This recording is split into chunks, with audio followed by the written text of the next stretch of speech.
اعوذ باللہ من الشیطان الرجیم بسم اللہ الرحمن الرحیم ثم قفینا علی آثارہم برسلنا وقفینا بعیسی ابن مریم وآتیناہ الانجیل وجعلنا فی قلوب الذین اتبعوہ رأفة ورحمة وَرَهْبَانِيَّةً ابْتَدَعُوهَا مَا كَتَبْنَاهَا عَلَيْهِمْ إِلَّا ابْتِغَاءَ رِضْوَانِ اللَّهِ فَمَا رَعَوْهَا حَقَّ رِعَايَتِهَا فَآتَيْنَا الَّذِينَ آمَنُوا مِنْهُمْ أَجْرَهُمْ وَكَثِيرٌ مِّنْهُمْ فَاسِقُونَ يَا أَيُّهَا الَّذِينَ آمَنُوا اتَّقُوا اللَّهَ وَآمِنُوا بِرَسُولِهِ يُؤْتِكُمْ كِفْلَيْنِ مِنْ رَحْمَتِهِ وَيَجْعَلْ لَكُمْ نُورًا تَمْشُونَ بِهِ وَيَغْفِرْ لَكُمْ وَاللَّهُ غَفُورٌ رَحِيمٌ لِئَلَّا يَعْلَمَ أَهْلُ الْكِتَابِ أَلَّا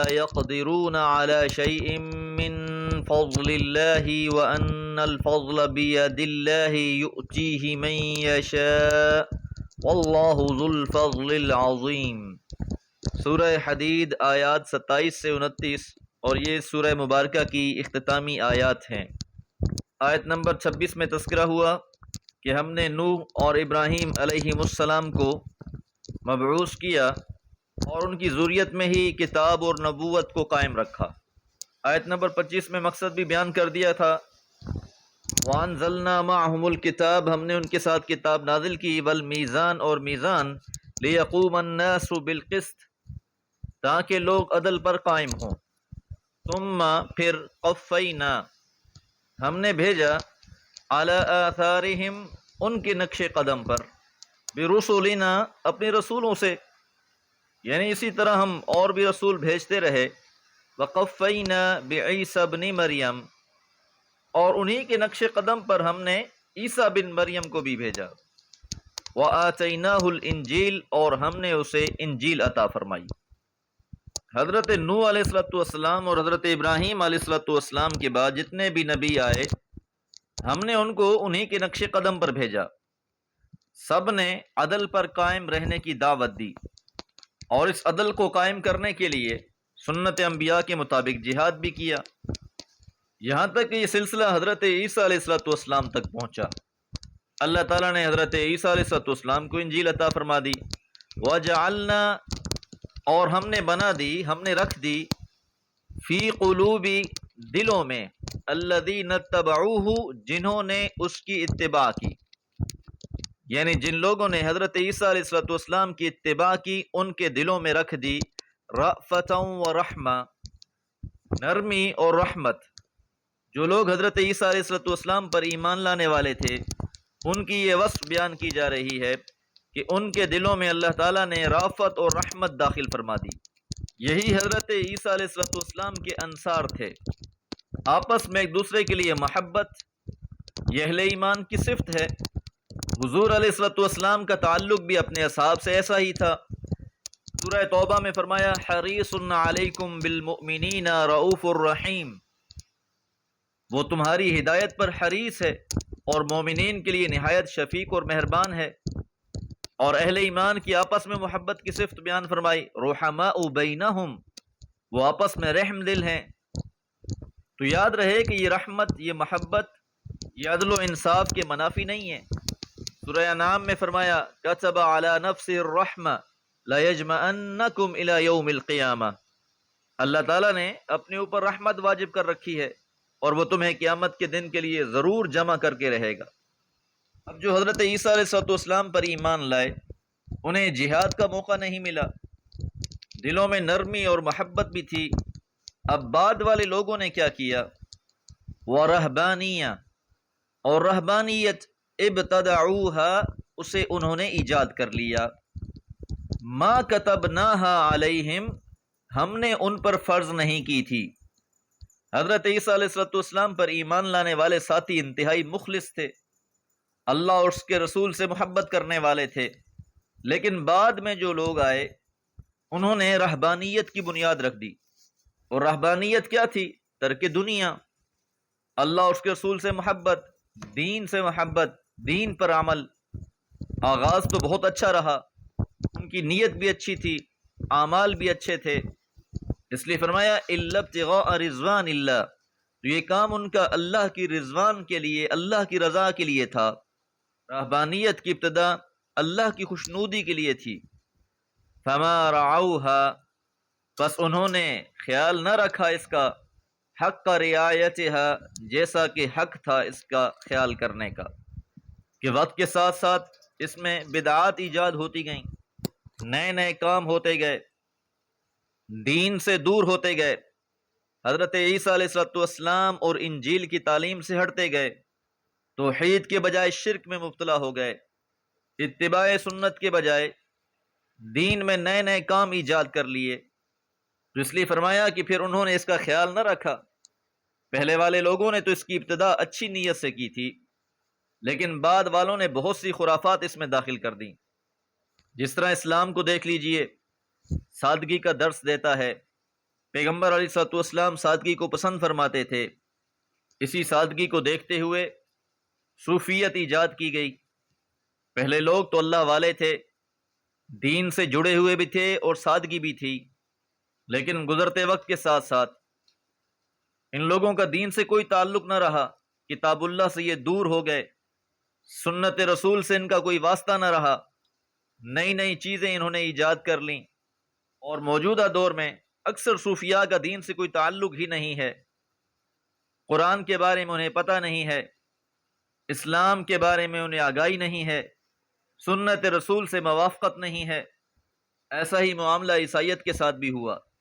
فآتینا الذین آمنوا، بس ہم نے دیا ان لوگوں کو جو ایمان لائے، منہم ان میں سے، اجرہم ان کا اجر، جو لوگ ایمان پر جمے رہے انہیں ان کا اجر ملا، وکثیر منہم فاسقون، اور ان میں سے اکثر لوگ نافرمان نکلے، اپنی خواہشات کو ہی اپنا دین بنا کر بیٹھ گئے۔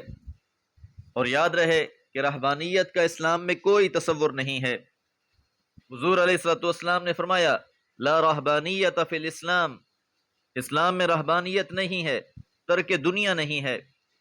اور ایک روایت میں آتا ہے، آپ نے فرمایا اسلام کی رہبانیت جہاد ہے۔ سورہ توبہ میں فرمایا ان اللہ اشتری من المؤمنین انفسهم واموالهم بان لهم الجنہ یقاتلون فی سبیل اللہ ویقتلون ویقتلون وعدا علیہ حقا فی التوراۃ والانجیل والقرآن، کہ اللہ تعالیٰ نے ایمان والوں سے ان کی جانیں اور ان کے مال جنت کے عوض خرید لیے ہیں، وہ اللہ کی راہ میں جہاد کرتے ہیں، پس قتل بھی کرتے ہیں اور قتل ہوتے بھی ہیں، یہ اللہ کے ذمے قطعی وعدہ ہے، تورات میں بھی، انجیل میں بھی اور قرآن میں بھی۔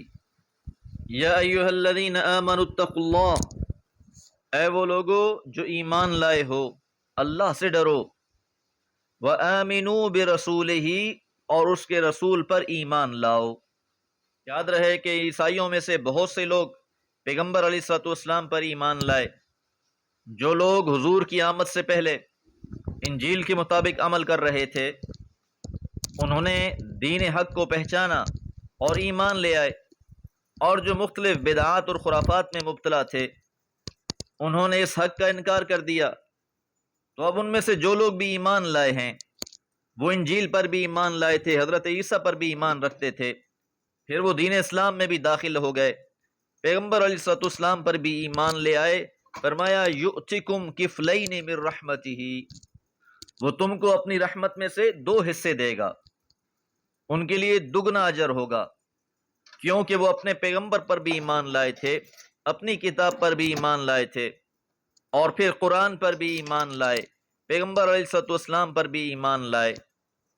وَيَجْعَلْ لَكُمْ نُورًا، وہ تمہارے لیے روشنی بنا دے گا، نور بنا دے گا، تمشون بہ، تم چلو گے اس کے ذریعے، وَيَغْفِرْ لَكُمْ، اور تم کو بخش دے گا۔ تو اہل کتاب کے ساتھ یہ وعدہ ہے کہ جو بھی اسلام میں داخل ہو جائیں گے ان کے لیے دوہرا اجر ہوگا۔ سورہ قصص میں فرمایا الذین آتیناہم الکتاب من قبلہ ہم بہ یؤمنون، جن کو ہم نے اس سے پہلے یعنی قرآن سے پہلے کتاب عطا فرمائی، وہ اس قرآن پر بھی ایمان لانے والے بنیں گے۔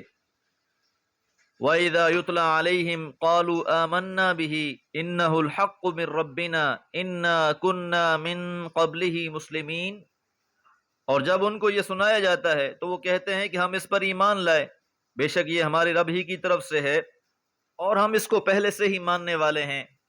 تو پھر ایسے لوگوں کے بارے میں فرمایا اولئک یؤتون اجرہم مرتین بما صبروا، تو ایسے لوگوں کو ان کا اجر 2 مرتبہ ملے گا، ان کے لیے دگنا اجر ہے۔ یدرؤون بالحسنۃ السیئہ، اور وہ ایذا رسانیوں کو بھی اچھے سلوک سے دور کرتے ہیں۔ جو بھی اہل کتاب میں سے لوگ ایمان لاتے تھے ان کے لیے مصیبتیں بڑھ جاتی تھیں، اپنی قوم بلادری کی طرف سے تکلیفیں اور آزمائشیں شروع ہو جاتی تھیں، لیکن ان کا رویہ اچھا ہوتا تھا، اور پھر اللہ تعالیٰ روز قیامت ان کو نور عطا فرمائے گا۔ یہ نور وہی ہے جس کا تذکرہ آیت نمبر 12 میں گزر چکا، یوم تری المؤمنین والمؤمنات یسعی نورہم بین ایدیہم وبایمانہم، جس دن تم مومن مردوں اور مومن عورتوں کو دیکھو گے کہ ان کا نور ان کے آگے اور ان کے دائیں چل رہا ہوگا۔ تو یہ صالحین کے لیے بشارت ہے کہ روز قیامت اللہ تعالیٰ کی طرف سے انہیں نور بھی عطا ہوگا، بخشش بھی ہوگی۔ واللہ غفور الرحیم، اور اللہ تعالیٰ بہت بخشنے والے اور رحم فرمانے والے ہیں۔ لِأَلَّا يَعْلَمَ، تاکہ جان لیں اہل الکتاب، اہل کتاب، اللہ یقدرون علی شیء، وہ کسی چیز پر اختیار نہیں رکھتے، من فضل اللہ، اللہ کے فضل میں سے۔ اب یہ اشارہ ہے خاص طور پر یہودیوں کی طرف کہ جنہوں نے حق کو پہچانا، پیغمبر علیہ الصلوۃ والسلام کی صفات کو اپنی کتاب تورات میں پایا، لیکن حسد اور بغض کی وجہ سے وہ ایمان نہ لائے۔ ان کا گمان تو یہ تھا کہ بس اب یہ نبوت کا سلسلہ ہماری ہی نسل میں رہے گا، اپنے آپ کو اللہ کے بڑے محبوب سمجھتے تھے، کہتے تھے جنت تو ہے ہی ہماری۔